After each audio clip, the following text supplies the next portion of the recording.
Dennis Andrew Nilsen was Britain's most prolific serial killer.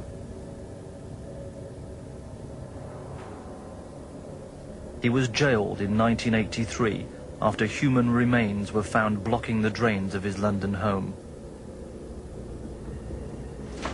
As police excavated his garden, he confessed to 16 murders. He told how he liked to wash the bodies and keep them for company, sometimes talking to them and sleeping with them for weeks after the killing. In 1992, Nilsen agreed to be interviewed by Central Television for this program. The historic film that follows will be used in helping British investigators understand the mind of the serial murderer. Nilsen started by disputing how many people he'd killed. Well, there were 12. There weren't 15 or 16. When I was at the back of the police car, heading to the police station at the moment of my arrest, they asked me how many there were, and I didn't really know. I just gave them a figure. And because I was cooperating with the police, I decided I'll stick with it. You know? There were three of those victims were invented just to complement the continuity of evidence of the police, because just to keep them happy. The dismembered remains of only half a dozen men were found. Nilsen had kept the bodies in cupboards or beneath floorboards before disposing of them. In the end, it was when I was, say, 2 or 3 bodies under the floorboards began to accumulate that come the summer, it got hot, and I knew it would be a smell problem. Yes. But I thought, well, I'm going to have to deal with the smell problem.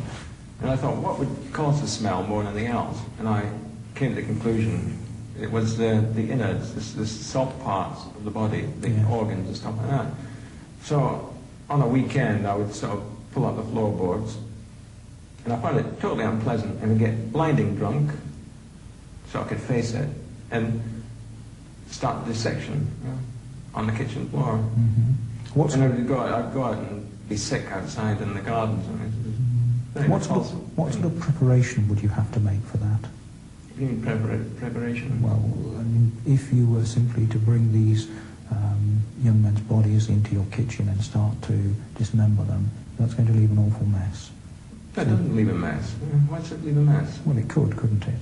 No, it doesn't. No. It doesn't leave a mess. You see, when people, in death situations where a knife is involved, there's a lot of blood flying around. I'd love to stab you right now. You have to stab me. The heart is pumping away then. There'll be blood splashing all over the place. Yes. Funny enough, in a dead body, there's no blood spurts or anything like that. It congeals inside and forms part of the flesh in there, and becomes like anything in a butcher's shop. There's little or no blood. So there's no problem with... You get a plastic, you know these plastic bags that you have, dustbin liner, you slit one of those so it forms a kind of a sheet. You haul the body out onto the floorboards, put it on the sheet, and then cut it out. For the past 10 years, Nilsen's only regular visitor has been Brian Masters. Masters has been the killer's confidant since conviction, and in 1985, he published many of Nilsen's own writings in his book on the murderer's life. He believes the key to understanding him lies in his childhood when his grandfather died at sea. He often had fantasies of himself drowning in the North Sea, where I think he was looking for his grandfather, who had been a fisherman.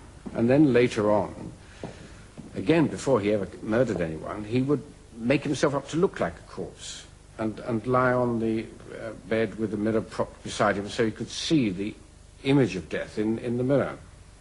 The making myself look dead was nothing to do with death itself. It was making myself look as different from me as it was possible to imagine, so that I could really be convincing as being somebody else. So if you take me now then to this first occasion when you have this young man, he's dead, you have bathed him. Yeah. But he's now me. He's now my body in the fantasies. Yes. And so what do you do with him? Carry him in, make him appear even better. I had some sort of wire fronts in cellophane and a vest. I put that on him because it enhanced his appearance in some way. And then what? Well, I would undress him and sort of he would be there. What would you do with the body? Would you leave it on the floor, wrapped up, or would you do other things with it? The most exciting part of the little conundrum was when I lifted the body, carried it. It was an expression of my power to lift and carry and have control. And the dangling element of limbs was an expression of his passivity. Yes. So his These passivity... two opposite things. I mean, it was my power and his passivity. The more passive he could be, the more powerful I was.